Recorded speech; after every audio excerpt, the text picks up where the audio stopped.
içide aylanıp yürür.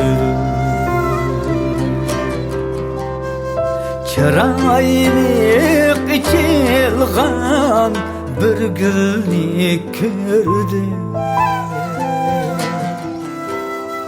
Hoş bırak dedim, mest bulup şu dem,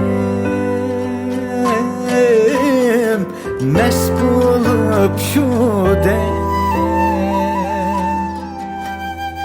Bulbulun közde gölgemen köydü. Bulbulun közde gölgemen köydü.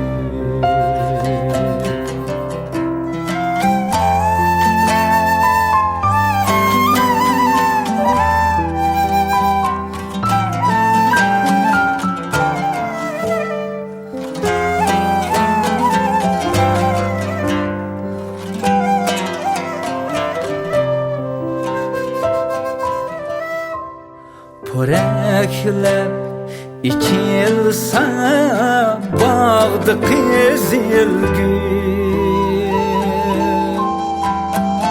gönlümü gül bilen içilardı.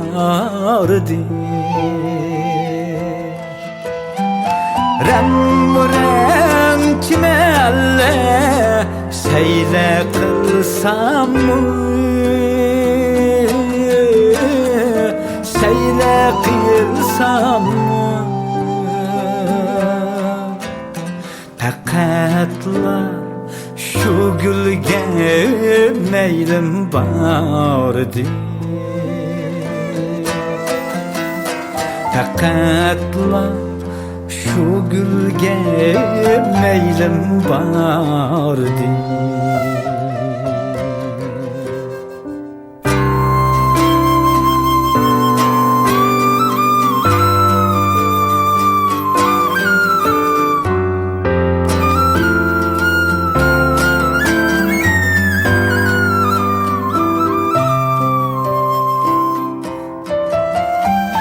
Bağlanın içinde çilip sazımı,